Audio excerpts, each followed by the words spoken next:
මම මේ පෝස්ට් එක දැක්කා ගිය සතියේ.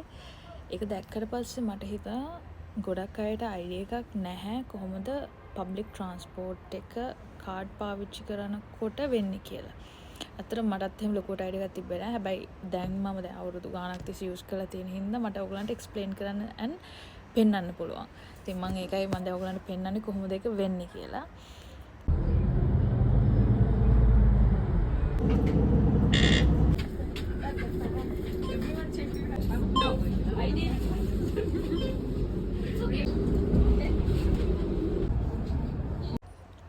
මම ඉන්නේ ජෝර්ජියාවල. ඉතින් මේක ඊස්ටර්න් යුරෝපියන් කන්ට්‍රි එකක් හින්දා මේ විදිහම තමයි ගොඩක් යුරෝප් කන්ට්‍රීස් වලත් වෙන්නේ.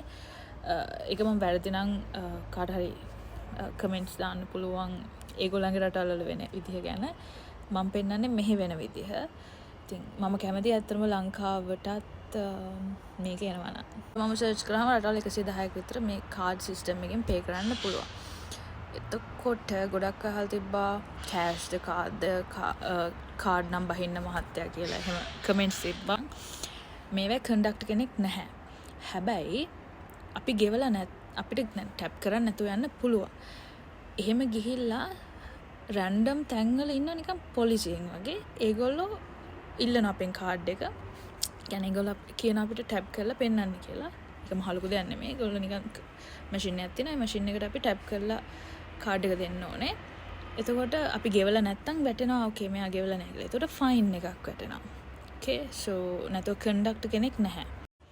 අනිත් එක මෙහි ස්ටුඩන්ට්ස්ලාට ඩිස්කවුන්ට්ස් තියෙනවා. මම දන්නේ අනිත් රටවල ඩිස්කවුන්ට්ස් හම්බෙනවාද කියලා. හැබැයි ඇඩල්ට්ස්ලාට ඩිස්කවුන්ට් නැහැ. දැන් අපිට රුපියල් 20ක් වගේ ගාණක් වගේ තමයි පබ්ලික් ට්‍රාන්ස්පෝර්ට් වලට යන්නේ ඕනෙම තැනක. එතකොට හිතන්නකෝ උදේ 6ට අපි ටැප් කරා බස් එකේ 7 වෙනකන් පැයක් ඇතුළත අපිට ඕනි තරම් ඕනි තැනක ටැප් කර යන්න පුළුවන්. බස් 100ක උනත් යන්න පුළුවන්. 100 පාරක් ටැප් කරත් කැපෙන්නේ නැහැ. හැබැයි 7යි 1ට අපි ටැප් කරා කියන්නකෝ 7යි 1ට ටැප් කරොත් ආයි අර රුපියල් 20 කැපෙනවා. ඇඩල්ට්ස්ලාට මෙහි රුපියල් 120ක විතර ගාණක් තමයි එක ටැප් කියන්නේ සිංගල් ටැප් එකකින් කැපෙන්නේ. ඉතින් එකම වාසිය තියෙන ස්ටුඩන්ට්ස්ලාට ඩිස්කවුන්ට් එකක් තියෙනවා ස්ටුඩන්ට් ඩිස්කවුන්ට් එක. එතකොට සමහර අය හිතන්න පුළුවන් දැන් මැෂින් එකක් කැඩුනොත් මොකද වෙන්නේ කියලා. ඉතින් මැෂින් එකක් කැඩුනොත් කියලා කියන්නේ දැන් මම දන්නේ ලංකාවේ බස් එකක මැෂින්ස් කීයක් දායිද කියලා.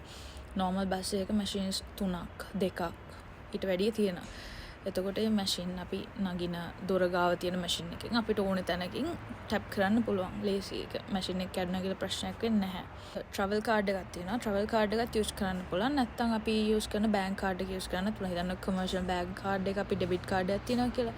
එතකොට ඩෙබිට් කාඩ් එක අපිට ටැප් කර යන්න පුළුවන්. I mean ඩෙබිට් හෝ ක්‍රෙඩිට් හෝ මොකක් හරි කාඩ් එකක්. නැත්නම් ට්‍රැවල් කාඩ් එක කියලා ස්පෙෂල් කාඩ් එකක් තියෙනවා. ඒ කාඩ් එකත් යූස් කරන්න පුළුවන්. මොකද ඒක ඇත්තටම ලංකාවේ තියෙන්න ඕනේ දෙයක් කියලා හිතුනේ. එතකොට අපිට ඉතුරු සල්ලි ඉල්ලන්න ඕනේ නැහැ. රුපියල් 2ක් 5ක් 10ක් ඉතුරු සල්ලි නැත්තම් සමහර මාරු සල්ලි නැහැ කියලා කියනවා. ඉතින් ඒ වගේ ප්‍රශ්න එන්නේ නැහැ මෙතන. මට මේක පොලිටිකල් දෙයක් නෙමෙයි. මට අර ගොඩක් අය දැකලා නැති හින්දා මට පෙන්වන්න ඕනේ මෙහෙමයි and it's very easy.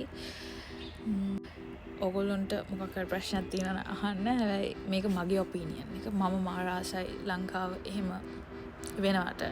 ඉතින් මට මෙහෙම එකක් ඉම්ප්ලිමන්ට් කරන්න කලින් හිතුණා මේක ලංකාවේ තිබ්බනම් කොච්චර හොඳයිද කියලා. ඉතින් එහෙම එකක් එනවා එහෙම ඒ කියන්නේ එහෙම එකක් එනවා කියන එක මාරම හොඳ දෙයක්.